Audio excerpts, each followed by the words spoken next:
Hi everyone, this is Joel Veldkamp from CSI, and right now I'm in one of my favorite places in the world. This is Yerevan, the capital of Armenia. And I'm here because CSI has been invited to participate in Armenia's first national prayer breakfast. It's a very big event. It's a very encouraging event in a sense because it represents that Christians in the US and Christians in the West are getting to know Armenia better. And the Armenian Prime Minister will be a main speaker at this event. Sadly, not all is well in Armenia. Since June, the Armenian government has imprisoned 4 members of the Armenian clergy and more than 20 supporters of the Armenian church. And Armenian human rights groups are telling us that the charges against these people are sometimes falsified, sometimes really trumped up. In other words, it's quite clear that these are political detentions. These are political prisoners.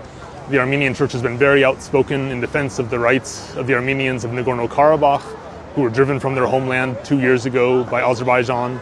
And the Armenian government seems to be cracking down on the church because of their outspokenness.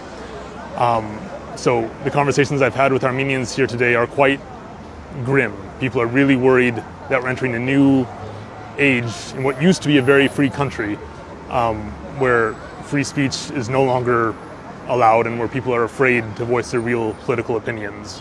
And just today, the prayer breakfast begins tomorrow, just today, 3 podcasters from a news outlet called Anti-Fake were detained by the police in Armenia. Their names are Narek Samsonian, David Fidanian, and Vazken Zakatalian. The fact that the Armenian government feels confident enough to do this, to imprison these people while we're all here, while we're all going to be at a prayer breakfast tomorrow with the Prime Minister, with other senior members of the Armenian government, that's not a good sign.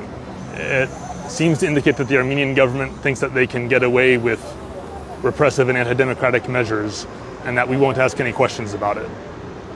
So my message to the other people going to the prayer breakfast and to other Christian organizations that care about Armenia is to ask some questions. CSI has requested permission to visit the imprisoned archbishops and the imprisoned priest and the other imprisoned people who are in support of the church. And we'll be asking questions. We'll be doing what we can to raise the alarm about this decline in respect for human rights in Armenia. The Armenian church is an extremely important institution for the Armenian people. For 1,700 years, it's kept the Armenian nation together.